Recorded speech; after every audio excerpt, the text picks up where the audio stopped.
It's Monday. Let's make a calzone. So first thing I want to do is my ricotta filling. Got some nice organic ricotta. Throw in a couple spoonfuls there. Spinach. Just sauteed it up in a pan with a splash of water.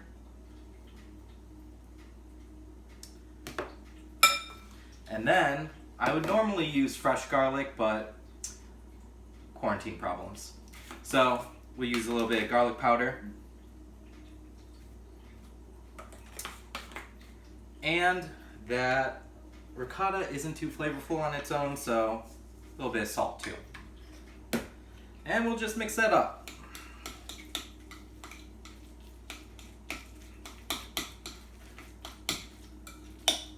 Together.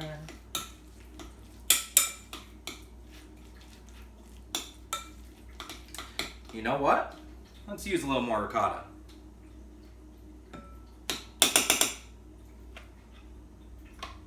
There we go.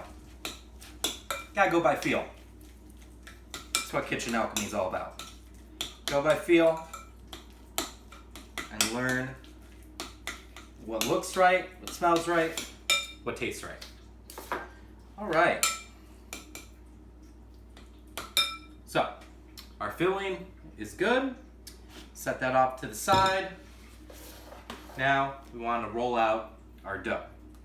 You could use a rolling pin, or you could just work it with your hands. Whatever you feel most comfortable with. All right, I'm just pushing out the edges, trying to make a circle, but it doesn't have to be a perfect circle. All right, and then pinching around the edges. This is kind of more of a pizza technique, but it helps get the dough stretched out. Pulling on it just a little bit. Don't want to tear any holes in it.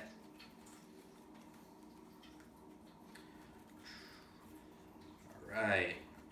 And we're getting there. This dough is a little cold because it came out of the freezer a couple hours ago.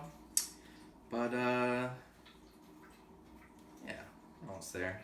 Probably don't need a roller.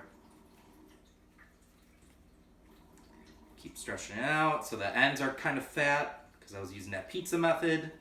So now we can stretch those out a little more. With a calzone, you actually want it the opposite. You want the edges to be really thin because when you fold it over, they're going to clamp down on each other and it will be twice as thick around the edges. So, there we go. There we go. All right. You know what? I will do a once over with the roller. Stay put.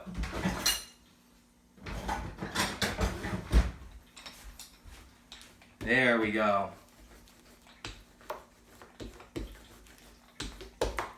This handheld roller really comes in handy. All right.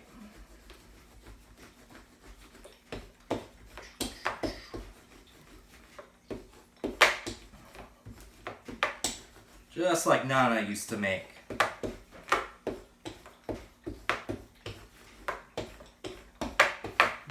All right. Now, that is looking like a good calzone sheet right there. All right.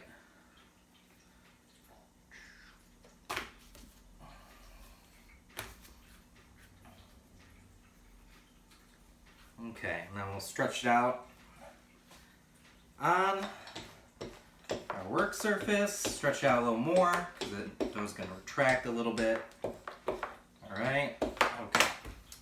Now, first thing I want to do, smear down my ricotta mixture. This is enough for a couple calzones.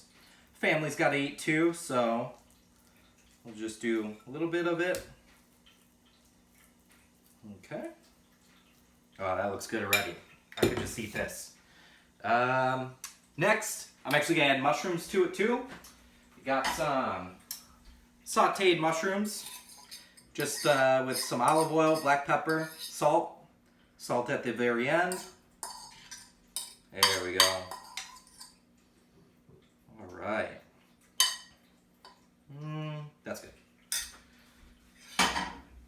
Now, top it off with some cheese. Usually I would do a soft, good melting cheese like mozzarella. All the store had was Monterey Jack, so that's what we'll go with. It'll still melt pretty good, but the flavor might be a little off. But you do what you gotta do. I like a lot of cheese. Maybe too much cheese. I'm used to making panzerottis. Panzerottis, you want to add a lot of cheese to them.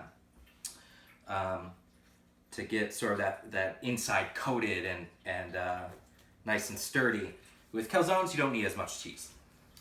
All right, now that that's good, I'm gonna fold over the non-dressed side, poke it down with my fingers, and then I'm leaving one edge open here because I'm gonna push down with my palm on the other side of it and try to get as much air out as I can. This is a good technique for any type of pocketed food like empanadas, panzerottis, dumplings, whatever you're making. Get as much air out of it as you can. Save you a lot of hassle later on. All right, now that we have our calzone almost fully made, we will crimp the edges, keep them shut in the oven. And you could crimp them any way you want with a fork. I do like a little weave with my fingers. Doesn't matter as long as it's shut. Doesn't matter at all. All right, here we go. There is our calzone.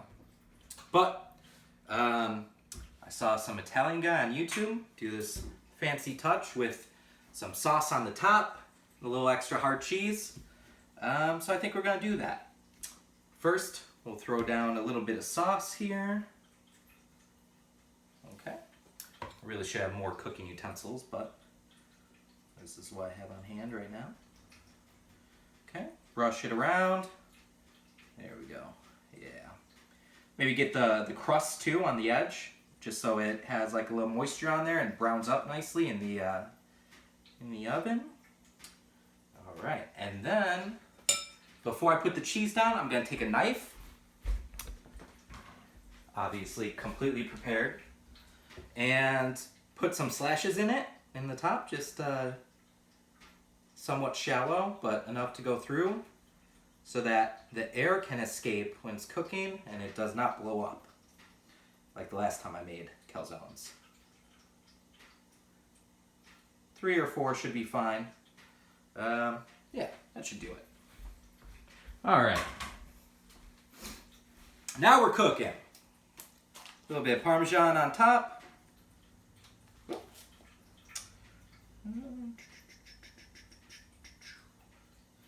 All right. Oh, man. Reminds me of Venice. I don't know why. I've never been there. But there we go. All right. Now it looks like the Italian guy's on YouTube, so it's probably legit. Let's pop it in and see how it turns out.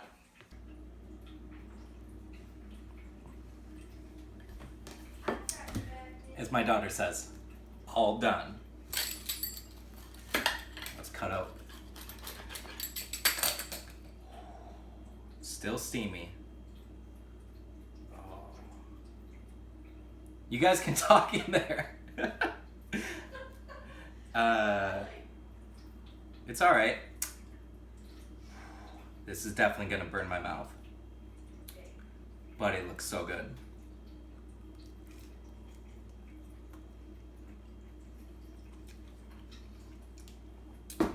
Very hot, but delicious. I'm gonna give it a few more minutes before finishing it. But yeah, turned out great. Crank your ovens up as high as they can go. Get that nice browning on it. And I think that's how you make a calzone, according to the authentic Italian guy on YouTube. So, see you next time.